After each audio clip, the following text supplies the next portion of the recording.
ലൈവിൽ ജിസേലും അപ്പാനിശരത്തും കൂടി ഇരുന്ന് സംസാരിക്കുന്നുണ്ട്. ജിസേൽ പറയുന്നുണ്ട് ഷാരിക, ആദില, നൂറ ഇവരൊന്നും ആയിട്ട് ഞാൻ അധികം സംസാരിച്ചിട്ടൊന്നുമില്ല. രേണു ചേച്ചിയായിട്ടാണെങ്കിൽ ഇന്നാണ് സംസാരിച്ചത്. അവരുടെ ഭർത്താവിനെ കുറിച്ചൊക്കെ സംസാരിച്ചായിരുന്നു. പിന്നെ ബിൻസി ആയിട്ടും അങ്ങനെ സംസാരിച്ചിട്ടില്ലായിരുന്നു. പിന്നെ ലാസ്റ്റ് അവൾ പോകുന്നതിന് മുമ്പ് കുക്കിംഗ് ടീമിൽ വന്നപ്പോഴാണ് പിന്നെ സംസാരിച്ചത്. അതുപോലെ അനുമോളായിട്ട് സംസാരിച്ചിട്ടില്ല.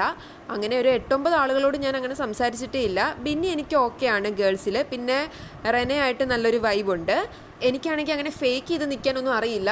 നല്ലപോലെ സംസാരിക്കുന്നവരോട് ഞാൻ എന്നും നന്നായിട്ട് തന്നെ നിൽക്കും. ശരത്ത് പറയുന്നുണ്ട് അതെനിക്ക് 2-3 ദിവസം കൊണ്ട് തന്നെ മനസ്സിലായ കാര്യമാണ്, ജിസേൽ ഫേക്ക് അല്ല എന്ന്. ജിസേൽ പറയുന്നുണ്ട് എനിക്ക് ഇഷ്ടമായി കഴിഞ്ഞാൽ അവർക്ക് വേണ്ടി ചാവാനാണെങ്കിൽ പോലും ഞാൻ റെഡിയാണ്. അങ്ങനെ 4-5 ആൾക്കാരായിട്ട് ഞാൻ അത്രത്തോളം ക്ലോസ് ആയിട്ടുള്ളൂ. പിന്നെ ഞാൻ ആ നോമിനേഷൻ കാർഡൊക്കെ കൊടുത്തത് എനിക്ക് അത്ര അടുപ്പമുള്ളവരോട്, അല്ലെങ്കിൽ എനിക്ക് അതുപോലെ അറിയാവുന്നവർക്ക് മാത്രമേ കൊടുത്തിട്ടുള്ളൂ. അല്ലെങ്കിൽ ഞാൻ അവർക്ക് നോമിനേഷൻ കാർഡ് കൊടുത്തിട്ട് അവർ എന്നെ തന്നെ നോമിനേറ്റ് ചെയ്ത് എന്ത് ചെയ്യും? ശരത്തും അതെല്ലാം ശരിവെച്ച് സംസാരിക്കുന്നുണ്ട്. പിന്നെ അവർ പറയുന്നുണ്ട് ചില ആൾക്കാരൊക്കെ ഇവിടെ ഫേക്ക് ആയിട്ടാണ് നിൽക്കുന്നത്. ശരത്ത് ചോദിക്കുന്നുണ്ട് എൻ്റെ ഗെയിം എങ്ങനെയുണ്ടെന്ന്. ജിസേൽ പറയും ശരത്ത് ജെനുവിനാണ്.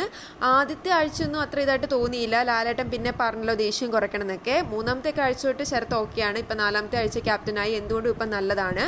നേരത്തെ ആണെങ്കിൽ അക്ബറിൻ്റെ ഒരു നിഴലായിട്ട് നിന്നാണ് ശരിക്കും കളിച്ചുകൊണ്ടിരുന്നത്. എന്നാൽ ഇപ്പം നേരിട്ട് ഇറങ്ങി കളിക്കുന്നുണ്ട്. ഇൻഡിവിജ്വലായിട്ടാണ് കളിക്കുന്നത്. അങ്ങനെയാണെങ്കിൽ മാത്രമേ നമ്മൾ ഹീറോ ആവത്തുള്ളൂ. നമ്മൾ ഹീറോ ആവുക വേണ്ടത്, അല്ലാതെ ഹീറോയുടെ ഫ്രണ്ട് ആവാനല്ല ശ്രമിക്കേണ്ടതെന്ന്. അങ്ങനെ അവരുടെ സംസാരം നീണ്ടുപോകുന്നുണ്ട്.